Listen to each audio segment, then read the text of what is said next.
money. I onboard people like this frequently, or I was onboarding a lot of people like this frequently. My friend offered up without being prompted this morning.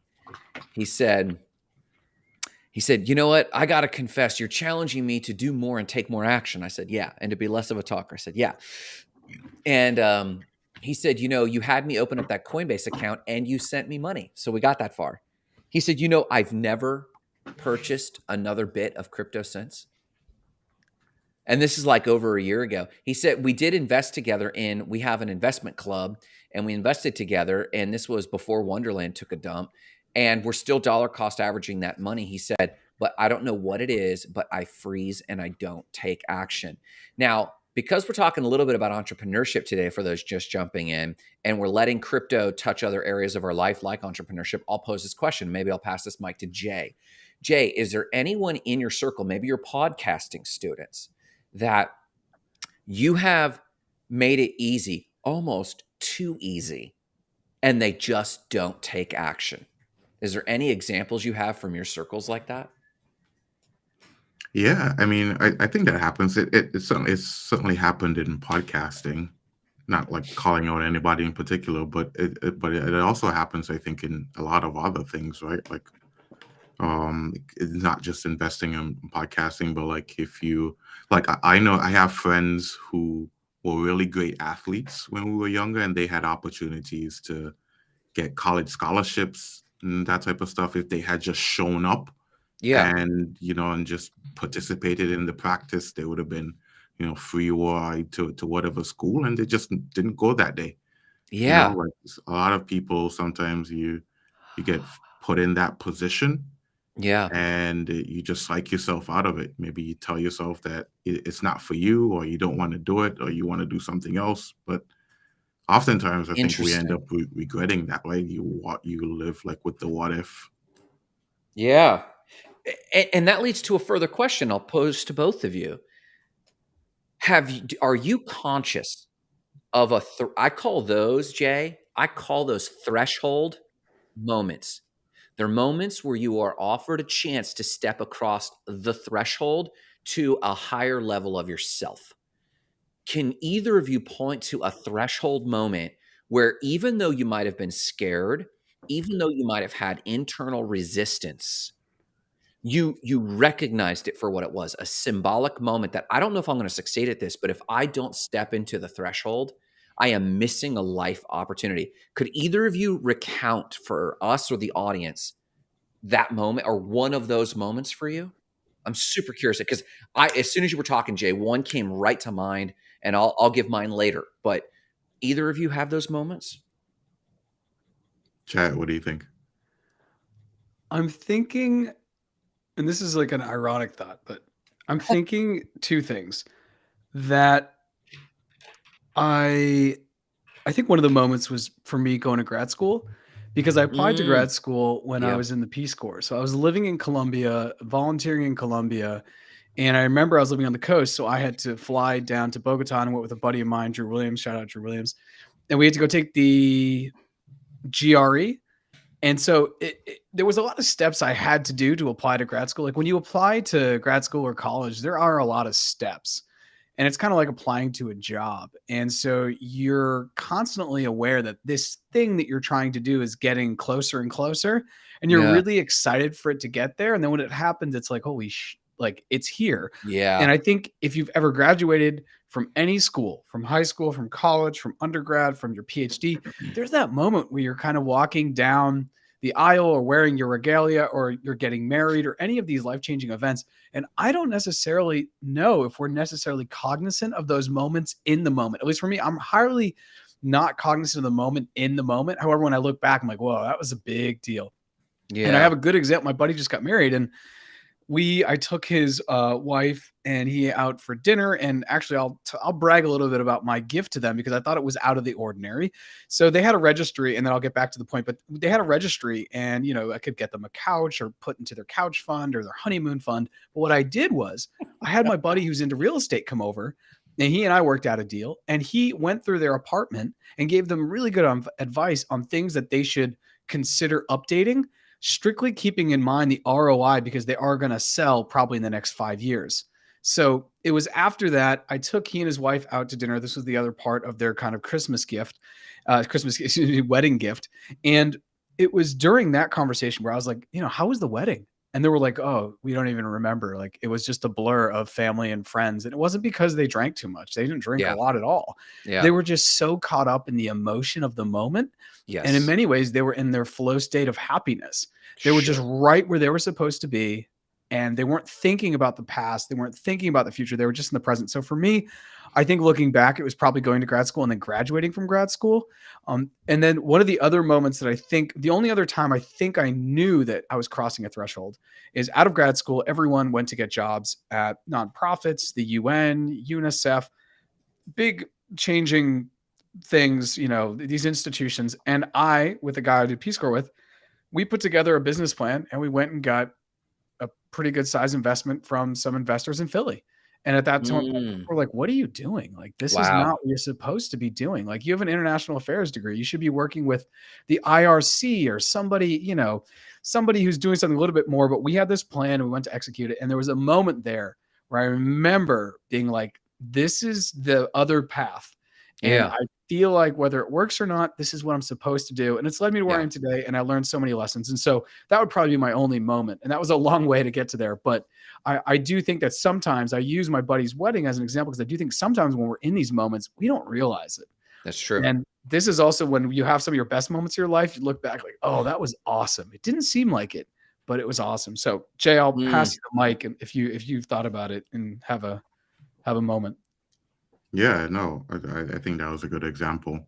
I sort of feel like I feel that way all the time, or at least That's a good point. like I try to put myself in positions where that's what I'm trying to accomplish. Like for me, you know, Grant, I think you were saying this offline, like, there's a way that most people live their lives. And, Yeah. Like if you really want to accomplish something different, if you really want to be successful and be unique, then you sort of have to be able to find your own path and do things that seem to go against the grain or different from what other people are doing. Yeah. So some of that is me being in podcasting. When I started podcasting, I didn't know any other podcasters. All I had was like some experience with using microphones or on cameras or whatever, and said, okay, I'll put that together and turn that into something, right? Or it's like moving to Canada. Like I've been living in Canada for the last 8 years. I didn't know anyone here. Like I had never been here. You know what I mean? It's just like get up and leave. Yeah. Or like Jared, same thing with you. Like going to school for the first time. I went to school in Florida, and same thing. Didn't know anyone there, but just sort of like. Where'd you go to school here? I went to St. Leo University in Tampa. In what county is that? Pasco County. Pasco, yeah. Interesting. Man, I think you made a great point. I feel like that every day. That's an interesting point, because the older I've gotten, the young threshold the threshold moments I had as a youngster impacted me so deeply that you're right. I think I face the internal question on the daily. And I think I'm going to take the road less traveled, like like every time. And that keeps me going. I think several of them, I almost self-sabotaged out of semester at sea. Which is, for those who've been around me for 10 minutes, I have some anecdote that relates to that trip of my life, which changed my life. I had never left. I had only briefly left the state of Florida ever before that. And then I traveled for 5 months on a ship, getting exposed to all these cultures. And I have so many stories from that. But just a few months out, I almost bailed. I didn't know why. I just almost backed out. I'm like, oh, is this am I not called by God to do this? Is this a distraction? And I started getting conflict from those closest to me at the time, who happened to be in the church. And fortunately, even one of those people that I had conflict with said, Grant, if you don't get it in your head that you're taking this trip, I'm going to drag you down there myself. And I'm great. I'm forever grateful because even though I was in conflict with that person and our relationship was strained after it for things relating to the trip, um, the goat blood drinking ceremony, my church friends were like, okay, this is not, I'm now full of demons. And so a lot of that stuff, but it was a threshold moment that I almost backed out on. And only in hindsight, like you said, Jarrett, did I realize, okay, that was a big one. And Jay, with yours, I had a dream about moving to the town I'm in, Lakeland, which is fairly close to where you were in St. Leo. And I had a dream to move here. I did not know anyone, but I knew I had a very profound internal moment. And I moved here on a whim. And that day shortly thereafter, I ran into someone at a coffee shop here in town. They handed me a card, said, I don't know why, but I think I should invite you to move in with me. That's how I found my place to stay. It was just one of these, no lie, dude, just one of these weird, and this guy became a very good friend. And this guy's one of these millionaire friends that I have that I never see, but when we get together, he's a wealthy real estate investor here in town. And so like surrounded by quality people and those threshold moments. But my point though, Jay, is you made that statement, those lessons stick with me. And I feel quite often whether I'm like, okay, I should build this one funnel or do this one video live and I have this gut check of like, is this in line with who I am or in line with who I want to be? Or is this status quo even for me? And I think that it's very quick now. It's not as big and it's not as loud and it's not as profound, but it's constantly happening inside of me. And I think those make us better. And I think when we run from those moments, we degrade our integrity, our potentiality. You know, these sports people that just avoided game day. And then I think it's disempowering. You know, I don't know if you guys have had that experience, but it sounds like you have, honestly, and that's probably what we have in common. But I guess that leads to a question. Going back to entrepreneurship, going back to crypto, that concept takes me back a little bit and says, okay, how do we help your podcasting students, people we're onboarding, entrepreneurs? How do we help people see the importance of those small decisions? Have you found a way in your coaching? Go ahead, Jarrett. Actually, Jay, please go ahead, because I know that, and Jay, whenever the comments he makes about his coaching students, we've talked a little bit, and I think just in general, I think the three of us have all been approached. I'm approached weekly with someone who says, "Can you help me get a podcast off the ground?" Yeah, and I genuinely do believe that they want to do it, and a lot of times it's for their business or their brand or their personal coaching or their gym, whatever it is. yeah. But then there's something that seems to creep in that's enough of a wedge that makes doesn't tip the scale. And it's very interesting. And I think and I was speaking with a dear friend of mine who's like a sister to me, and she struggles with a lot of anxiety and a lot of self-doubt. And sometimes it's really hard for us to communicate because my empathy only extends so far for that. Because I can't, and she can only understand me so much when I'm like, well, just do it, you know? So, and there are things that have come up, and it just seems to me to be evident that action will be the cure to this. Action's your remedy. Even if you mess up, it's like the wrong action sometimes, even if it's the wrong action sometimes. Yeah. Taking action. And I think that there's a lot of worry, and I think about this too when I start. And I'll speak about my podcasting, and then I would love to hear from Jay. But I remember when Jeff and I started, and then I'll talk about Jeff and I. We started Boys and Bolas. We were so obsessed with audio quality, and even now to this day, if you listen to Boys and Bolas and we're in his basement, it sounds really good because he has these two mics. He does great little audio engineering, but we realized no one cares. Like, yes, on some level you need that, but if your content is good enough and your story is good enough, people don't really you're going to show up. Like if I'm a basketball player and I get to sit in a stadium and 50,000 people and LeBron James is going to talk about basketball, even if I'm way up in the bleachers and he's just speaking without a mic, I'm still going to go, right? It's the attraction of the energy of whatever that person is wanting to share or talking about that I think is the most central thing to content creation or just exchange of ideas. And so anyways, Jay, if you could talk about a little bit some of the reticence and some of the really challenges that people have maybe run into that are your students, because they all came to you wanting to create a podcast, and I know that you've had some drop off. Oh, have you? Yeah. I mean, there's been a little drop off.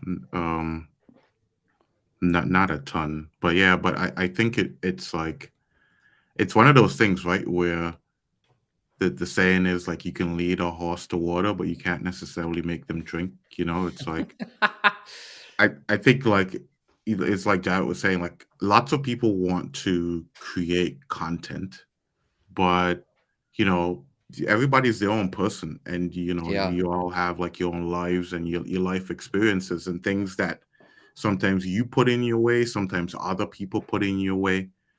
Somebody sees you trying to do something cool and different, and maybe they come and whisper in your ear and say, hey, that maybe that's not the way for you, and then that puts you in a position of doubt, and you Doubt. have Yeah. you have to try to overcome that.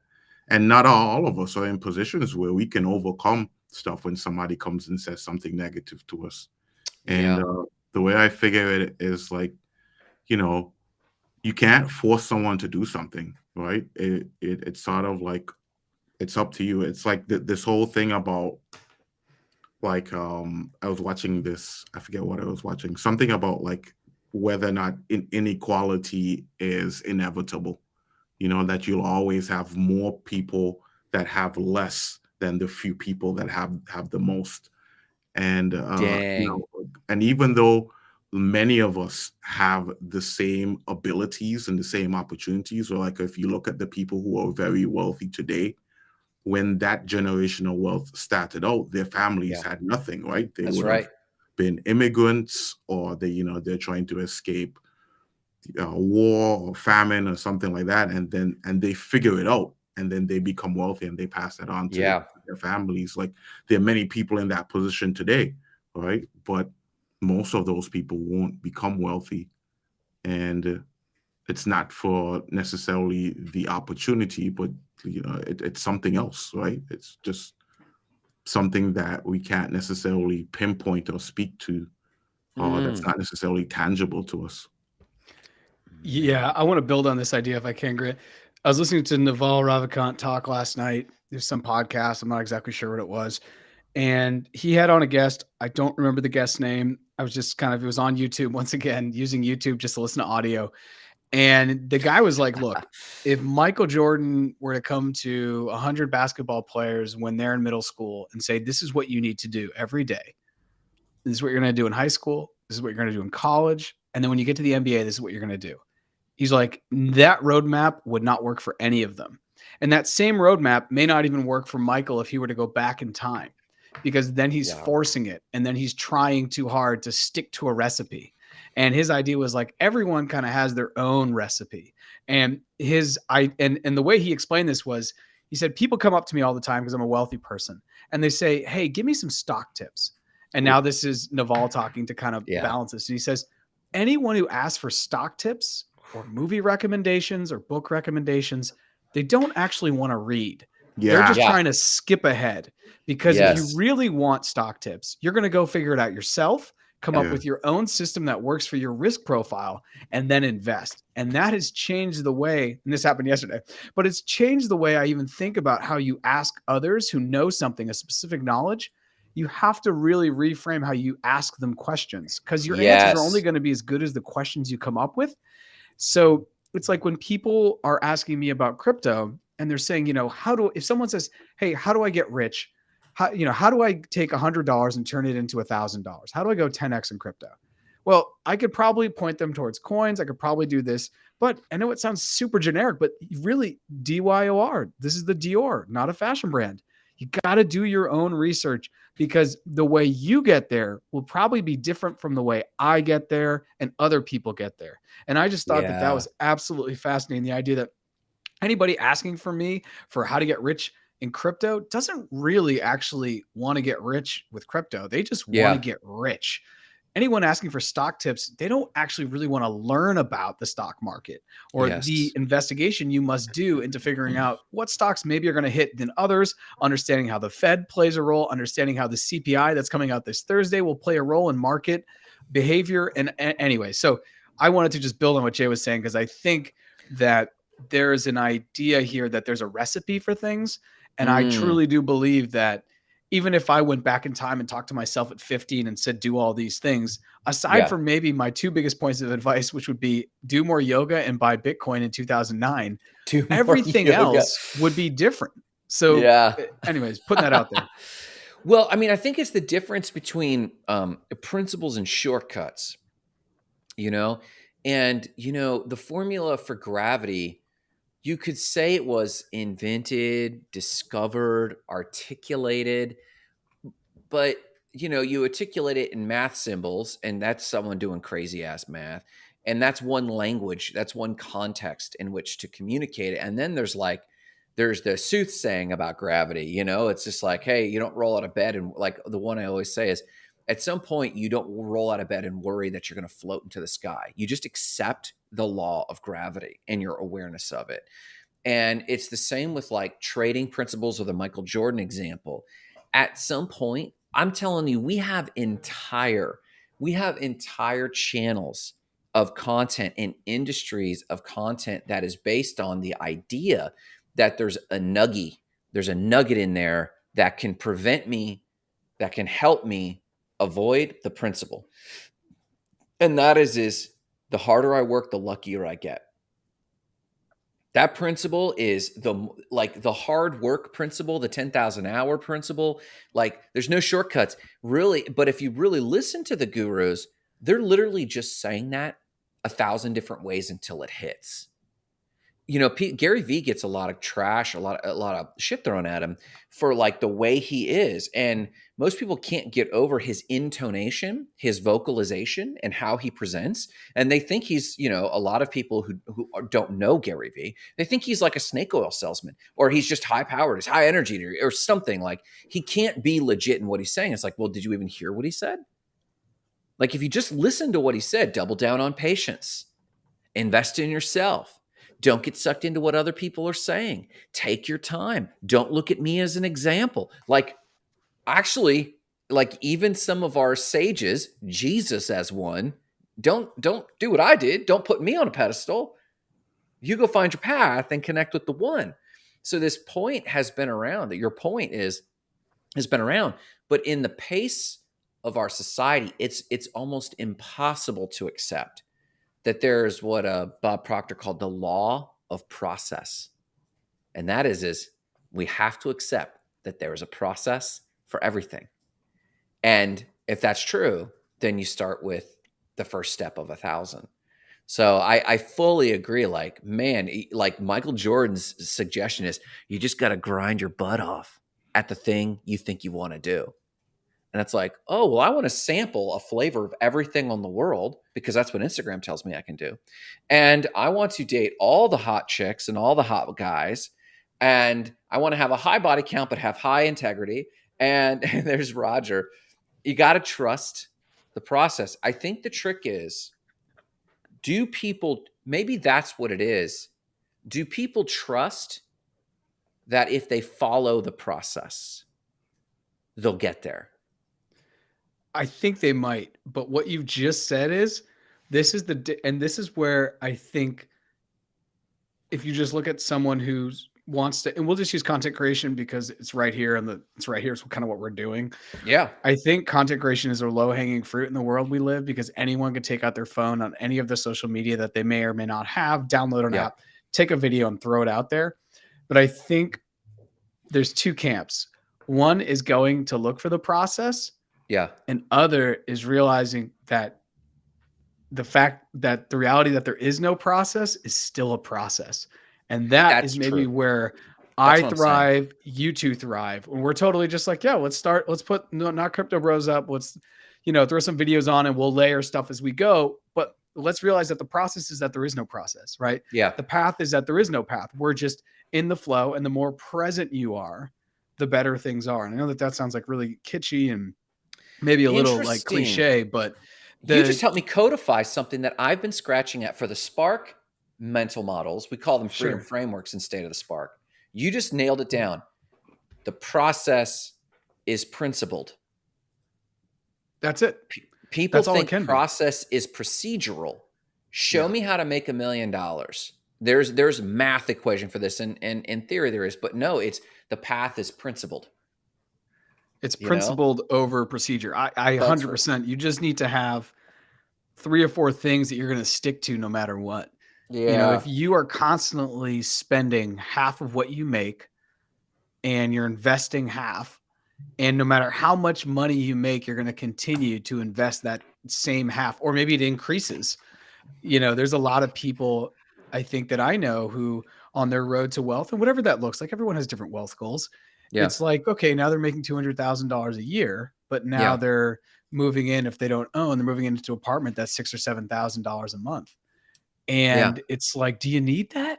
I think you were happy at the $2,000 a month, right? But Yeah. now that we have it, it's like, well, we got to spend it. And that's what society, and like you're saying, Instagram tells us, which is like, Mhm.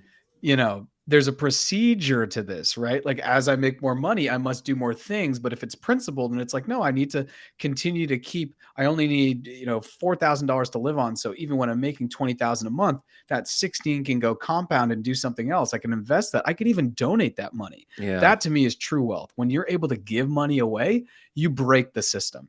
And I know Yeah. this is super cheesy, but the Justin Timberlake movie In Time, where everyone uses minutes instead of money, he Yeah. breaks the system because he gives time away. Yeah. And in a place where when you don't have time, because that's Yeah. money, you die. And so I do think that when you get to a status of wealth where you can give money, that to me is the pillar. That's the final chapter where you have Jay, enough what are coming you in. thinking? You're smirking. You wrote a note down. You look like you're holding on to a Yeah. thought there. You know his note? Don't do not crypto bros anymore. This process sucks. Yeah, he's like, I'm really into procedure. Yeah. Yeah, I guess that is what I was thinking about. In fact, Wait, what wait. part, Jay? No, not about not doing crypto was that the process is procedural, and you know, like it's like I think you're right. Like some people, if you tell them exactly what to do, they still won't necessarily do it because maybe they don't believe or it doesn't fit into what they want to do. Here's Roger. Roger, dude. Roger's sitting there trying to get some of his work done, his plan to take over the world, and he's just out here just These sending fools, messages. these assholes. Yeah. But yeah, like the example that came to mind as you were talking was I have this cousin. I'm only saying this because I'm 100% sure he's not listening right now. So I have this cousin who's like super into finance, like Sure. investing in stocks and bonds and all of that stuff for years, for like as long as I've known him. But the entire time, he's never made a single trade. Like the whole time, never made a trade. So he's And- into it. He's into it, Like he's- super into it. like technical analysis and stuff. Yeah, Wait. and like he can tell you every detail about all of the famous traders that you can think about, the Warren Buffetts and so forth. Like examine their entire lives and how they trade and all of that stuff.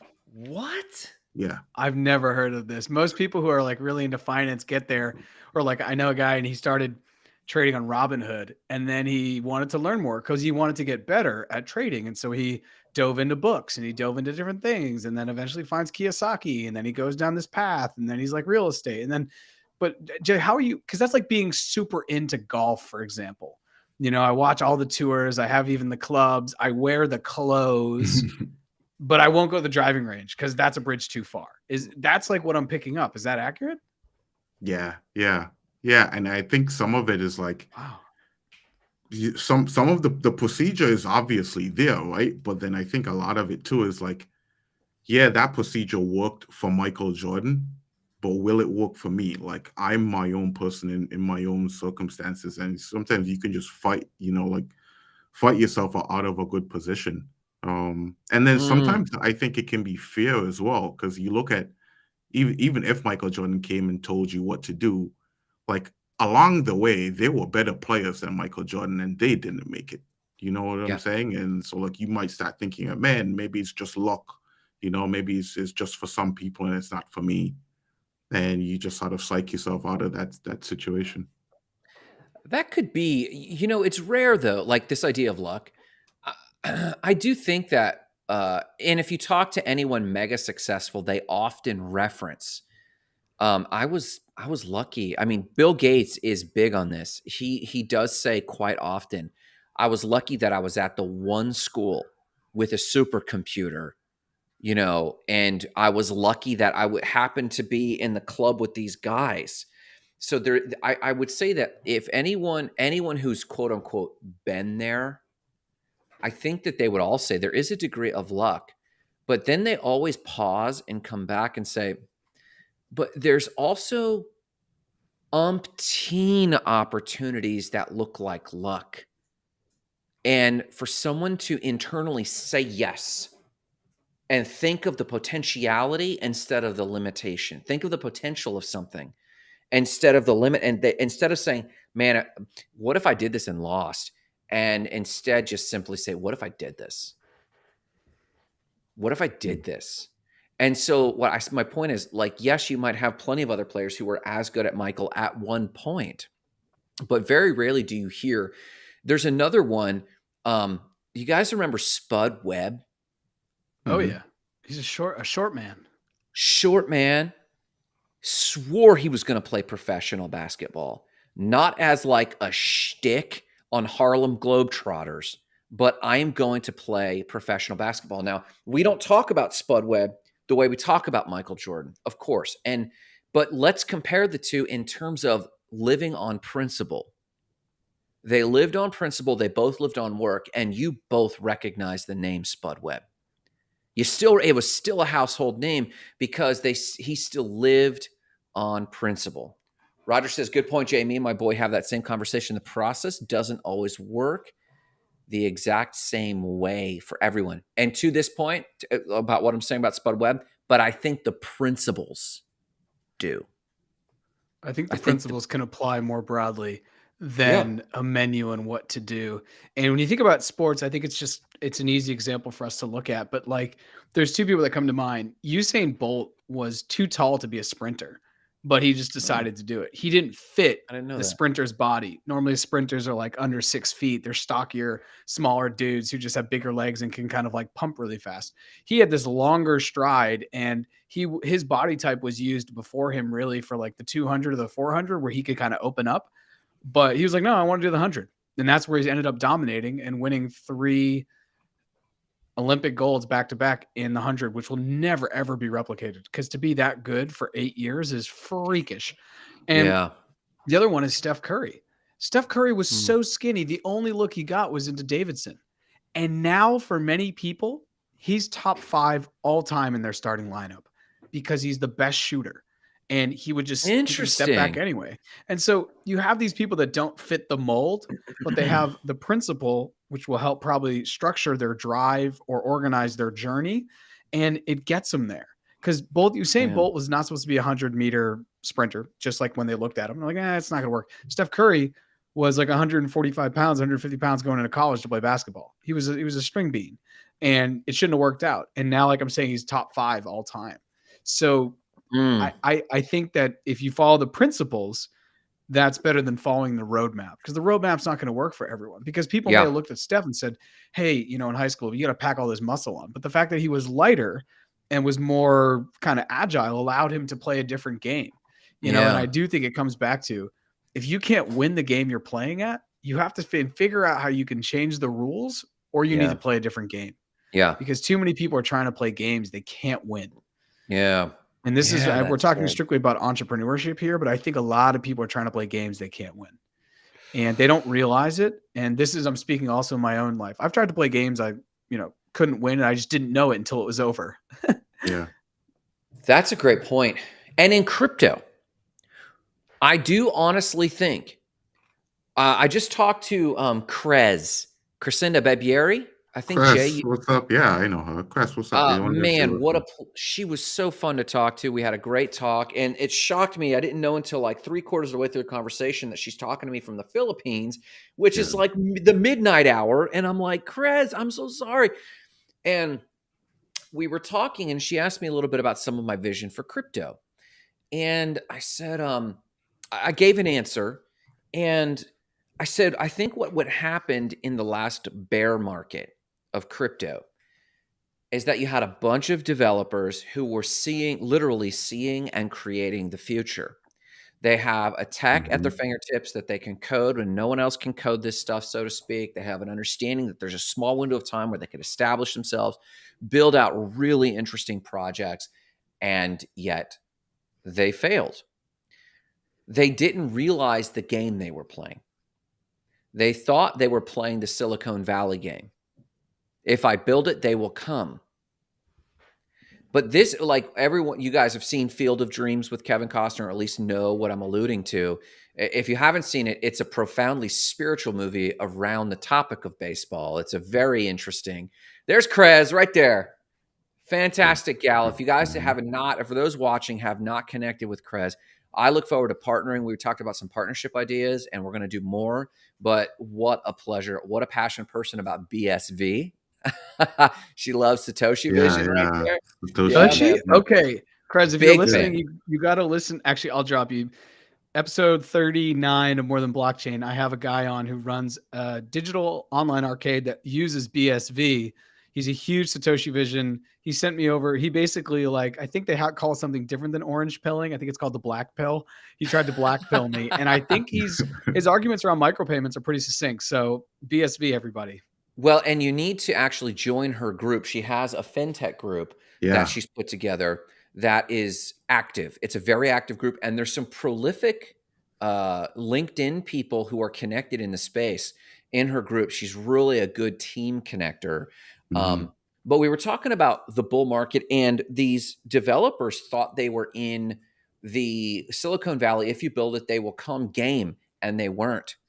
They were in the marketing game and the executive function game, and a lot of them lost. And I think as the market started tumbling, they had no resilience from putting together a team. And I think Wonderland suffered from this dramatically, but all the DAOs to a point realized, great idea, a lot of hype.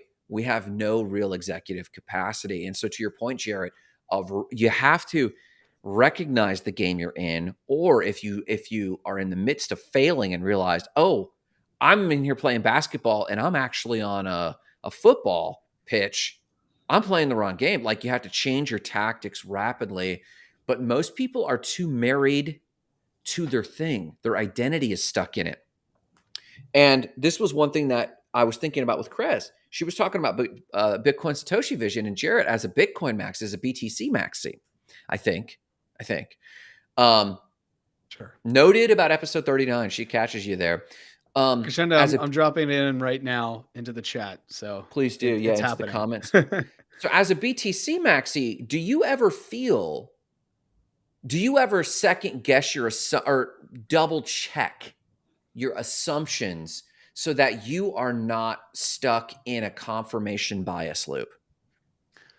I think I'm not stuck in a confirmation bias loop Sure. because 99% of the people I interact with in the world think that Bitcoin is don't own crypto, probably don't know what they're talking about. And they come at crypto like this new shiny object that what they've heard is Warren Buffett say it's bad and he's the granddaddy of all investing. They've heard that banks can't use it yet because it's not FDIC insured. And most people, I'm just going to talk about the United States, they don't understand anything if it's not FDIC insured because Yeah. their mortgage is FDIC Yeah. insured and they have a 401k. That's the closest they get to investing. There's no active investing. They're passively investing. They're not sure about the stocks they're even into, the ETFs they're into. Yeah. So the answer is I'm constantly pushed on it. And I think the biggest thing right now that has me questioning Bitcoin is the upside. I still think I undervalue the upside of what this could be long term. Interesting. I don't think I've wrapped my head around. Yeah. And yeah, I've created episodes one of the episodes I have on my podcast, and I did this so that way it's there. And I think I may eventually turn all my podcasts into NFTs so that way they're just on the blockchain, which is kind of fun. But I did it so that way I could look back as also a check mark to myself. And this is how I was thinking about it. Because even in a year when I listen back to that, I may be like, ooh, I was wrong, or ooh, I was right, or ooh, maybe we'll see. And, I tell people all the time, I do believe Bitcoin will go to $1 million by 2030. And Interesting. I don't think that that's crazy. But if you don't know anything about Bitcoin, if you've never owned Bitcoin, and even beyond that, if you're not even investing into the stock market, or you have an idea of like how the game is played internationally and what the reserve currency means and how the Fed can print that by a keystroke, and what it will mean for printing when they have CBDCs. And so I'm constantly questioning that, and everyone around me is constantly questioning that, because many of my friends who are even into crypto, they're not maxis. And like I always say, I have a spirit maxi. Like I feel like my spirit is more of a maxi, like my soul is more of a maxi, because if you look at my crypto portfolio, it's less than 3 or 5% Bitcoin. However, I will tell anyone that is partly due because I have investments from 2017 before I was so bullish on Bitcoin, and they've just been sitting there and accruing. And when you get into these penny stocks in pennies, and now they're worth a lot more, that just takes up a larger part of the portfolio. But what I will tell people is this entire year have been just hoarding cash. The dollar's only been getting stronger, and I will be taking a pretty strong position in Bitcoin probably over the next 6 to 9 months. Once again, not financial advice, just what I'll be doing. And if you want to learn more about what I'll be doing, please reach out. I will talk to anyone. Crescenda, I'd love to actually talk more about BSV with you. Maybe you could even come on More Than Blockchain, because I think BSV, if you can crack micropayments, you're really going to be able to help people that, you're going to be able to solve problems on the ground. The Lightning Network works out a little bit with Bitcoin, but I think Bitcoin has really become more of like a bearer asset that you're going to hold and just pass down generationally. Whereas BSV may be a little bit closer to what Satoshi wanted, which is like an actual liquid cash that anyone in the world can use with super, super low, if not like minuscule payment fees. So anyways, I kind of went all over the place, but that's okay. Jay, you mind sharing my other screen? Oh, my bad, buddy. Gotcha. That's okay. So I believe it looks like I'm. Huh? Oh. It looks like I'm more of a Bitcoin maxi than Jared. Oh yeah. Because it's 18% of my portfolio, and I wouldn't claim to be, but you can get rid of that, Jay. I just thought that would be funny to share. Go ahead, Jared. Raj is asking, do you know if BSV is proof of work? I think it is. I think it is still proof of work. Yeah. So, and Krez will verify this in moments, but yes, I'm like 98% confident. She said BSV. It's because it's Satoshi Vision. They refer to the original document. It's kind of like a strict constitutionalists. They kind of have a literalist interpretation of the original white paper, and they have healthy dialogue about what is the original intent of this. Is, Lightning Network, should we be using it for programming? Should we be using it for, attribution like we do? Like there's a lot of application going on, not just with BTC, but with a lot of crypto in the attribution world. And there's a healthy dialogue, I would say, and a lot of strong advocates for BSV. And it would be interesting to see how it moves. I need to start tracking that. But yes, Roger, it is. I'm nearly 100% confident it's proof of work. I feel confident too. It's proof of work. So I will share my portfolio. Yeah. And I'll just give you my 3 biggest holdings. And I don't think I've ever done this publicly, but Ethereum is 54% of my holdings. Interesting. The next is 24% is VeChain. VeChain? Yeah. And then the third, can you guys guess what the third is? Wait, okay, well, hold on. You said Ethereum, VeChain. Yeah. Hold on.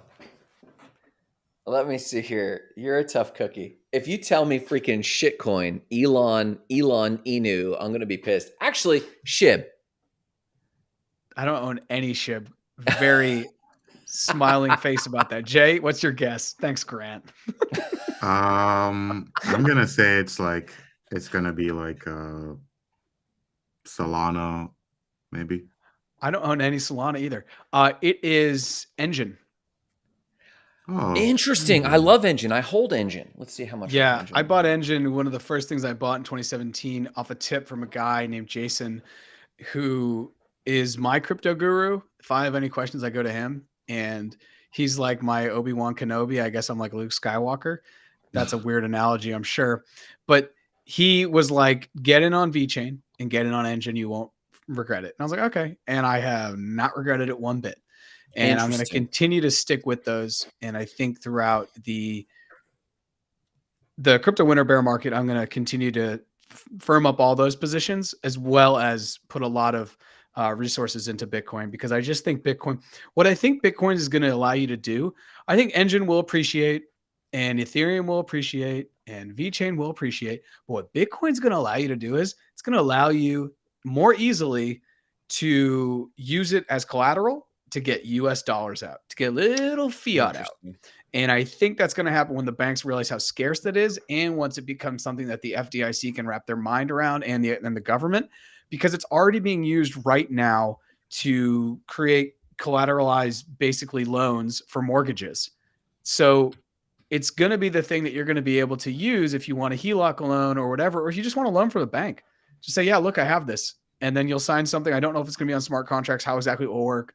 But, if you don't pay back the loan or pay back the pay period, then they're going to take your Bitcoin.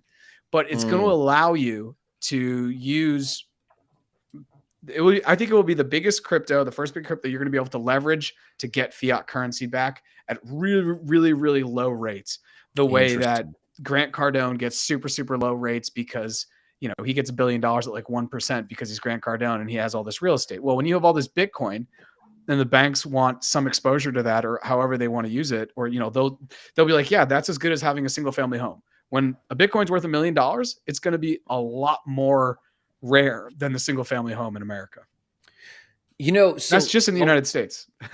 So I want to build on this, and then I want to hand the mic to Jay maybe here a moment on this fact. We all kind of tease, or we have in previous episodes, we have teased Jay because when we ask him what he invests in, his answer is, I invest in myself, and there's nothing like it, and I believe in it. But what we're talking about is people who quote unquote, put their money where their mouth is. And I want to not recant, but adjust or fill in the gap on this. Jarrett, what you just spoke about and showed your portfolio, you admitted, hey, I have my Bitcoin Maxi in Spirit, but it makes up less than 3% of my portfolio. And that's honest and integrity. And think about that. Like I would be surprised, and we didn't show our cash numbers, our USD numbers, but I'd be surprised if between the three of us, we actually could put together 100K in crypto, right? At this point.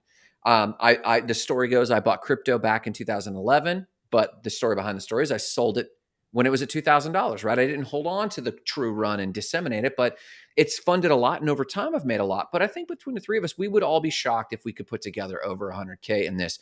But even though that's the case, we could speak far more about this than the average person because we put our money where our mouth was, even in small bits. Now, in Jay's, and we're talking about the games we're playing. What game are we in, and are we integrated with that? And I would throw love to Jarrett too. I throw love to Jay on this. Jay, how many podcasts are you managing? Oh, like at the moment, I don't know, let's say a dozen. Think about that. Look at, and for those who are watching or might watch this later, or for those who are listening, for those who can't see, Jay's handle on his screen right now is Podmaster Jay. The game that Jay claims to be playing is podcasting, to be a podmaster. The game Jarrett claims to be playing is the blockchain game. Look at his name and look at where he puts his where he puts his money where his mouth is, where the rubber meets the road. You will find that Jarrett is in blockchain and Jay is in podcasting. And for Grant Sparks, the game I'm really playing is inspiring people. And Krez knows this. I talked to Krez a little bit, and though I love crypto and I love investments, and I think there's huge opportunities here, and I will nerd out about this all day long, the ultimate game I am playing is a financial freedom game, sparking people. And this is what I love about you guys is that I think we are playing an integrated game. And though there are micro moments where I'm disintegrated, like, oh, I'm getting sucked into too much website sales or something like this when I really should be investing in other stuff that we're doing. I do appreciate about you guys that we are playing an integrated game. And that as context to the statement, I want to go around with more of these crypto people. Krez asked a question on our call. She said, why not Crypto Bros? Why did you title it Not Crypto Bros? And I said, oh my God, Krez, how many people have we encountered that were like, oh man, to the moon, Shiba Elon to the moon, Cat Girl, GameStop, Wall Street Bets to the moon. I need to borrow from you guys now. I know you'll be rich. Yeah. Now I know you're rich. Grant, wait, before you go, Oh. on this point, it's ridiculous that you thought my third holding was Shiba. I take that personally. I was kidding. Spiritually. I was teasing, man. I'm going to take this audio clip in like 10 years and just play it back and just send it to you. You'll be on a beach somewhere and you'll be like, it's got to be Shiba. Meanwhile, SHIB millionaires are like, I got dog bone coin and I'm winning. Yeah. Coin, Somebody I got overhears you. coin, He's yeah. like, oh, he's a SHIB millionaire too. Yeah, me too. Look at my yacht. But I guess my point is this. I think we need to ask more people, hey, thanks for the advice. Thanks for the advice in real estate. How much real estate do you own, or how much did you win or lose? I don't care if you've lost money in real estate. I can learn from that. But did you put your money where your mouth was? Like your millionaire on the beach. I'm going to listen to that guy, even if it's like a cautionary tale. I'm going to listen to that guy because he actually put his money where his mouth is. So to this point, we've been in these markets. Crypto boys to the moon. So here's my question. We meant to talk about this earlier. Guys, what do you think the market is doing from our experience, from our small experience in crypto and the market? Where do you think the market's going? Jay, new recession or new highs? I gotta know what Jay thinks. Oh, we were talking about that a little bit before, like where the market is going. And I was watching this. I guess it was a news story. I don't know, something talking about it's this German news organization. This German news organization that I watch all the time because Germany has the biggest economy in Europe. And they were talking about how more and more German companies are going into bankruptcy. It's year on year, it's up like 30% this month. Next month, it's expected to rise even higher. And they were saying all of that is just sort of like the backlog of what should have been happening before the pandemic started. And the idea is that all of these companies were already suffering. The pandemic happened and it sort of like pushed them further into the hole. But then there's all of this cheap money that had been flowing into the economy. And a lot of companies took that money and instead of trying to necessarily right their ship, they sort of held the money and in this position where they're just sort of like waiting to see what would happen if the path that they were on the entire time is eventually going to work out for them. And for a lot of companies, it hasn't, and it won't, because they weren't necessarily prepared for what was happening in the larger business space. And so more and more companies are going into bankruptcy. And I think we saw this before in 2007, 2008, where there's like this domino effect. There's one that falls, and there's another, and there's another. Eventually, companies start reaching out to governments and start asking for them to help them out, to provide them with money and liquidity so that they can continue going on. I think we're in that position again. And if you sort of like pay attention to what's happening in the news, it's clear like we're getting close to that space again, where something big is about to happen. Maybe at the end of this year, maybe early into next year. It feels like a lot of that. A big dump or a big recovery? A big dump, like we're possibly into another recession. or at least possibly into something big where we'll need a whole lot more stimulus again to keep us going, to keep us propped up. So Interesting. yeah, it seems like we're at the beginning of something that is eventually going to turn into a downward spiral. Interesting. Interesting. Jarrett. Chad, are you talking to us? I'm on mute. It's my first podcast. Thanks for having me on, guys. I'm really nervous. Didn't know how to unmute myself there. I saw something earlier and I'm really digging to find it right now on Instagram, but I thought it really like spoke to how I feel about this. It was from the IMF and it was not exciting. Let me find it. Give me 1 second. Oh, I But saw this reposted from Yahoo. They've yeah, lowered. Yahoo has it and it says, ooh, what does it say? What does it say? Something about, here we go. IMF lowers growth outlook for 2023, warns conditions may worsen significantly. I feel that 2023 is going to be very, very tough for the world. It's going to be really, really hard if you are a currency and you are pegged to the dollar. As more and more people trade your currency for the dollar is going to grow stronger and it's going to devalue. It's not going to go well. And I'm already seeing this. So my macro is the globe is in trouble, but my micro that I'm really worried about is Colombia. Colombia's peso has just been getting ravaged. And I was in Colombia in 2012 and it was at 1800 to the dollar. And I remember people like, oh, we'll never go to 2000. Then it went to 2000 and people like, oh, it will never hit 2500. Then it hit 2,500. People say, "Oh, we'll never hit 3,000. That's a bridge too far." Then it hit 3,000. Over the last couple of years, people say it will never hit 4,000. Well, today it's at 4,600, and eventually, I think by the end of this year, it's going to hit 5,000. So the issue now becomes we're coming into a point where we need quantitative easing, which is a fancy way of saying we need governments to print money again. The bigger problem, though, is that we're still suffering from inflation. So Jerome Powell at the Fed in the United States has always had this really, really difficult thing. Do I fight inflation by raising rates and crushing the economy, or do I let the economy basically thrive, but inflation goes through the roof? And there is no answer. But because one of his mandates is to be able to control prices, that's inflation. So now he's trying to basically batten down inflation by raising rates. But what that's doing is it's crushing the economy.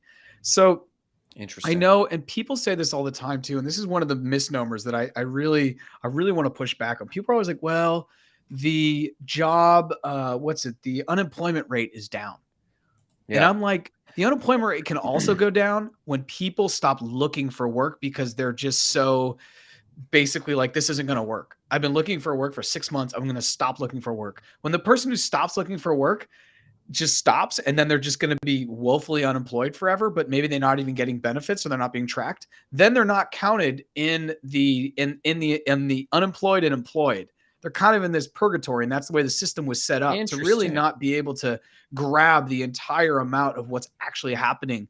So the CPI comes out Thursday, which is essentially going to tell us, what the inflation looks like. But my feeling is the Fed's going to raise rates twice before maybe the end of this year. And then in Really? 2023, I don't know what's going to happen, but Jerome Powell said he's not going to let his foot off or let the rates go down to 2024. So I don't think we're going to be printing money until 2024, but I'm not sure what they're going to do because I think 2023 is going to be very, very difficult for people, both stateside, where I'm currently am, but also in the world. A lot of currencies are dealing with huge currency devaluation. I haven't seen the dollar to the euro this low in 20 years. I haven't seen the dollar to the pound, the British pound this low in 20 years because the dollar is gaining so much energy. So with that said, I don't think it's once again, not financial advice, but I don't think it's a bad time to be holding cash and just hoarding and waiting because as people move into cash, the assets, whether it's home prices, stocks, crypto, bonds, whatever it is, those prices are going to go down. Now, when it flips again and they start printing money, those will go up. And as I've said, and I'll say 1,000 times, in the spring of 2024 is the halving of Bitcoin. I also think it's going to be the time when the Fed is going to stop with the interest rates and maybe that summer start to print money again to help out.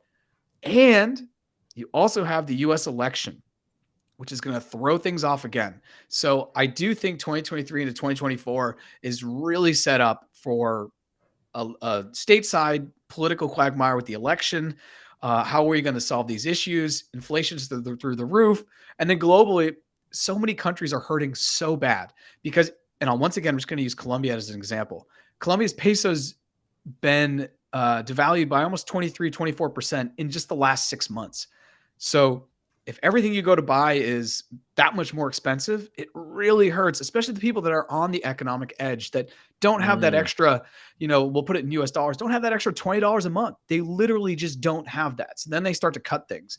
And people aren't going to cut their shelter and they're not going to cut their food. What they're going to cut first, especially if it's not life dependent, is they're going to start to cut their medicine.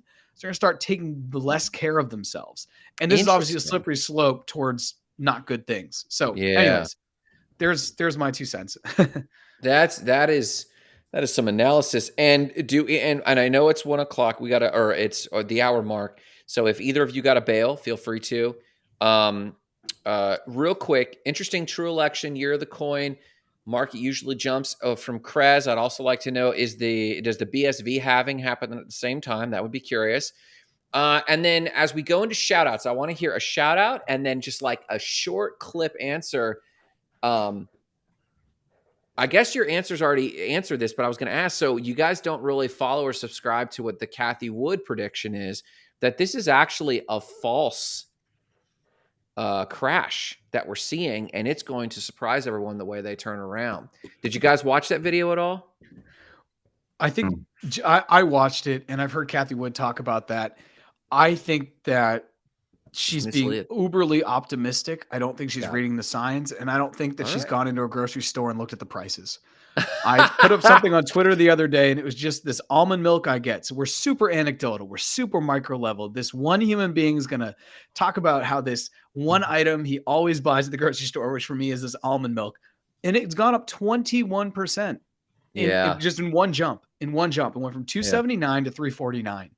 And there wasn't like a sign outside that says, hey, you're about to be, your wallet's about to be jacked 21%. That just happened. So I think Cathie Wood is actually really out of touch. And I think a lot of the times it takes 6 to 12 months for macroeconomic forces to actually move and shift. Because there's still people like Jamie Dimon saying, who's the head of Chase, who's like, oh yeah, we're probably going into a recession. We can say that in the next 6 to 12 months. So when Cathie Wood says that, I think she's a little out of touch with what's going on Main Street, even though she may be in touch with what's going on Wall Street and their optimistic sentiment, but I'm not seeing it. Interesting. So real quick, I also need to run. That was actually my shout out to Cathie Wood, who I also do absolutely love. And she says Bitcoin's also going to 1 million by 2030. I need to run. Peace. Everyone, Roger, Crescendo, boys, we'll talk soon. Thanks for being here. Take off. All right, buddy. Jay, shout outs today. Ooh, I don't know. Who am I shouting out? I mean, I guess I always like to shout out the people who are stepping into new things. Yes. Like we were talking about that earlier today. I guess maybe that's where my mind is going. People who are stepping into new innovations, new paths for their lives, doing stuff that maybe they shied away from in previous years.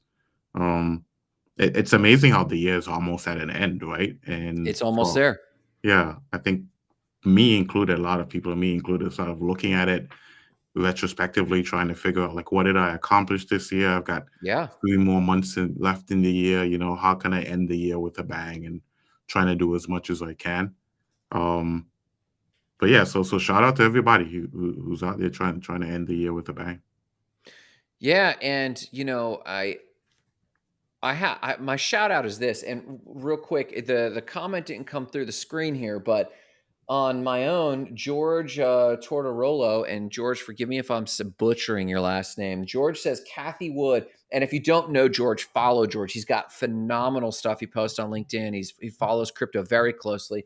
He says Cathie Wood is so deep in with her investment. If you look at ARK Investments, it is negative. It's like around $34 right now. It's down, brutalized in the recession. He says she has no choice but to be positive. And that video I was referring to before Jared hopped off, Cathie Wood said, for those who say we're trying to avoid a recession, she said, I have news.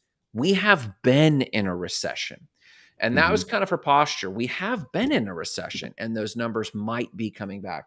But I say all that as context. Today, I want to shout George out there, but I do want to also mention my shout out today as we wrap is towards those who are choosing to not participate in standard economies and are choosing to make their own economic destiny. And those are the spirit of the entrepreneurs. And those are the people I really have a shout out to. So that's my shout out today. And listen, everybody, Jared had to hop off early, so I'll do the wrap. Please be sure to follow us, share. Krez, thank you for sharing the show today. Tell us what you want us to be touching on. Tell us what you want us to go. Tell us what you think is going on with crypto, and we want to feature that. And if nothing more, please hop on with us for a Zoom and just touch base with what's going on in your world with Web3 and crypto and financial freedom. Follow us on Twitter. Follow us on LinkedIn. Like or subscribe. Thank you so much, everyone, and we'll catch you on Saturday.